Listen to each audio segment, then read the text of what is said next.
Olá, meu nome é Luiz Fernando Ferreira, eu sou graduando em Biologia pelo IFSU de Minas e hoje, para o primeiro simpósio de Ecologia e Conservação, eu vou apresentar o trabalho intitulado Rã exótica, Litobasca thesbeianus, em comunidades de Anuros, no sul de Minas Gerais, em coautoria com alguns colegas do IFSU de Minas e da Unifal, sobre orientação do professor Dr. Michel Varajungarei, da Universidade Federal da Integração Latino-Americana, e orientação do professor Dr. Paulo Oswaldo Garcia. Introdução.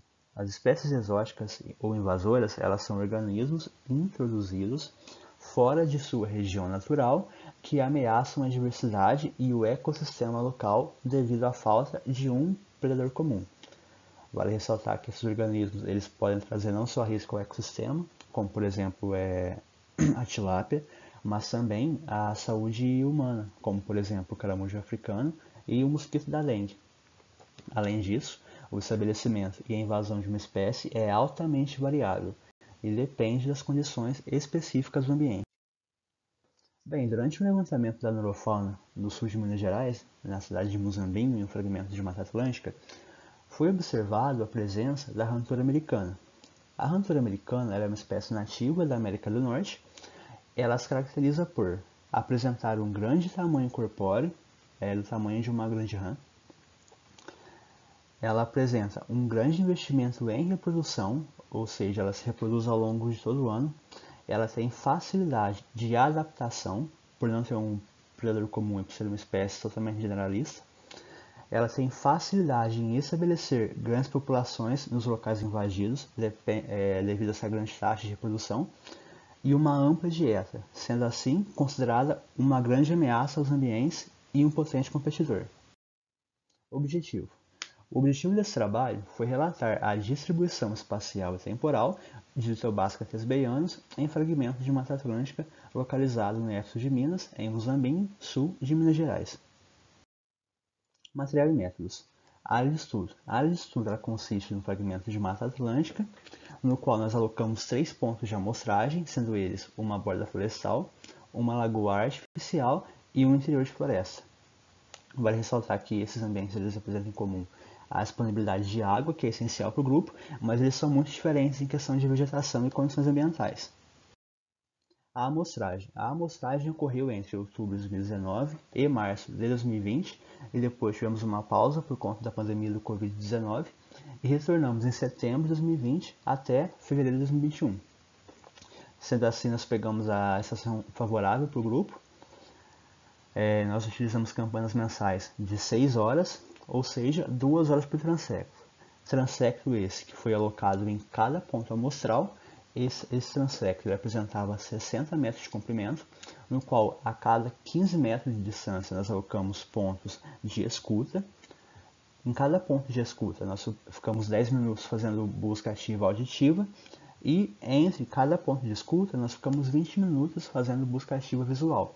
Vale ressaltar que nós tivemos uma zona para explorar de 2 metros na lateral do transecto, e foi alocado um transecto em cada ponto amostral, como disse a priori. Resultados e discussão. Em relação à distribuição espacial da espécie, a rantura americana ela não foi registrada nos limites dos transectos, apenas nas proximidades. Bom, a gente não registrou essa espécie próximo ao interior florestal, nós registramos ela apenas em área aberta, e não foi registrada nos limites do transecto, apenas próximo, no caso foi próximo do transecto da borda florestal e próximo do transecto da lagoa artificial, que são áreas abertas. Em relação à distribuição temporal, a gente conseguiu registrar ela a partir do mês de dezembro de 2019, e a partir daí nós conseguimos registrar elas em todos os meses de amostragem. Vale ressaltar que a maioria dos registros foi feita de forma auditiva, com exceção do último mês de amostragem, que foi fevereiro de 2021, que a espécie estava em atividade de reprodução, e nós conseguimos registrar vários indivíduos juvenis na borda de uma das lagoas. Em relação ao canto, o canto dela tem uma amplitude muito grande.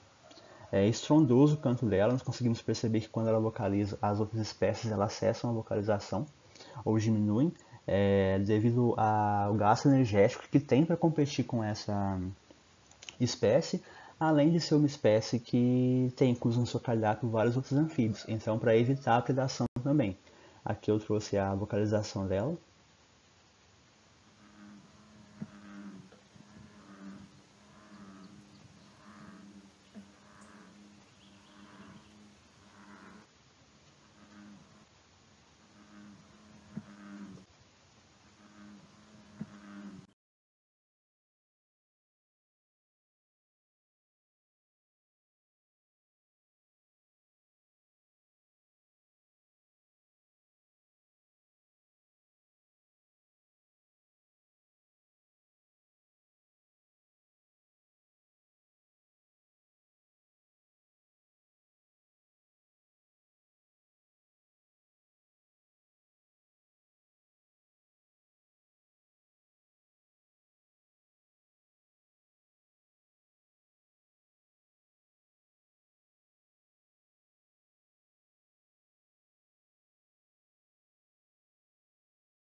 Bem, em relação à área de estudos e à distribuição dela, primeiramente nós registramos essa espécie lá na borda de floresta, que era um dos nossos transectos.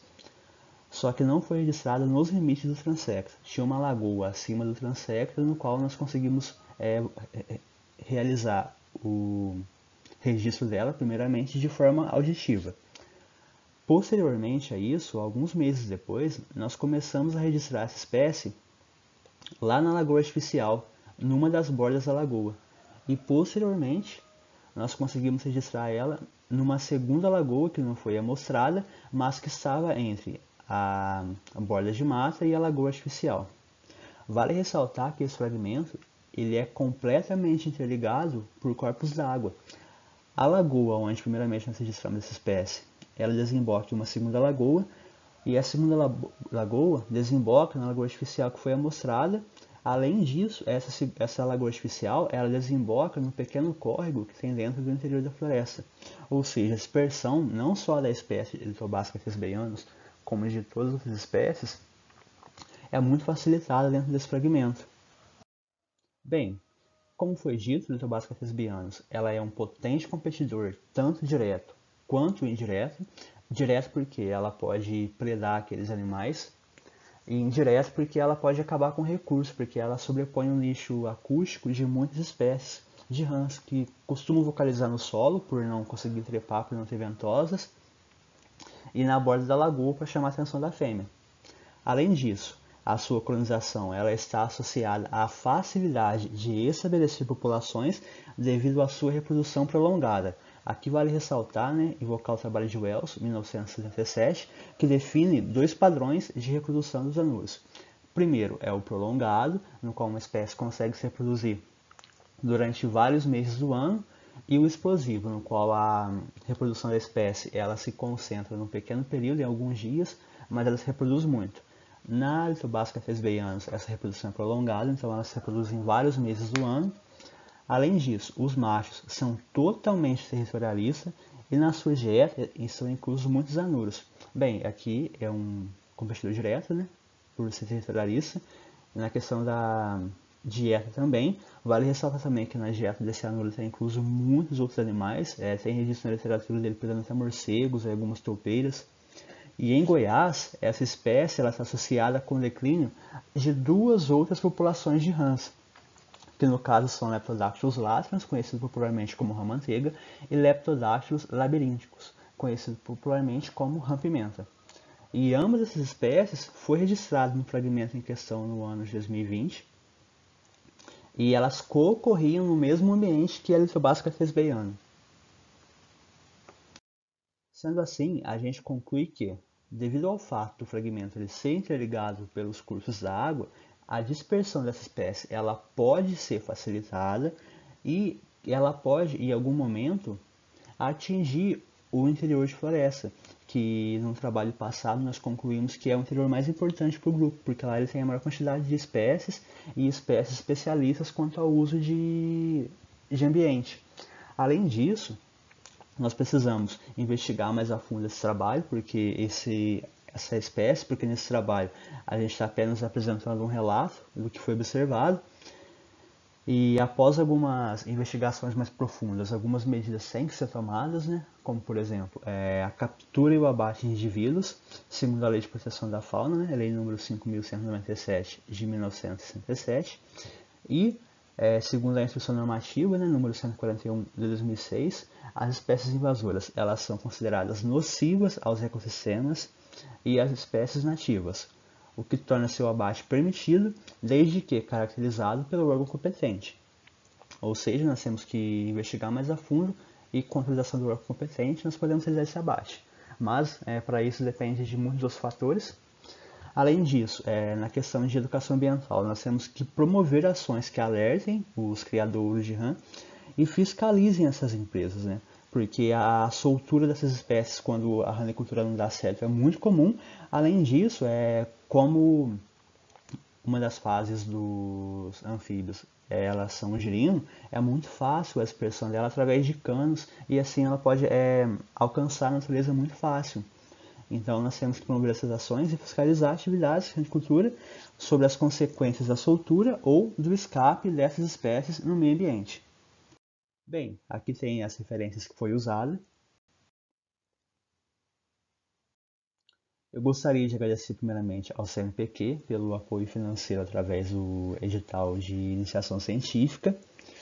Também gostaria de agradecer ao IF de Minas Campus Muzambinho por permitir esse trabalho e o acesso à área de estudos e imensamente ao primeiro simpósio de Ecologia e Conservação pela oportunidade de estar aqui nesse evento incrível e mostrando um pouco do nosso trabalho. Muito obrigado.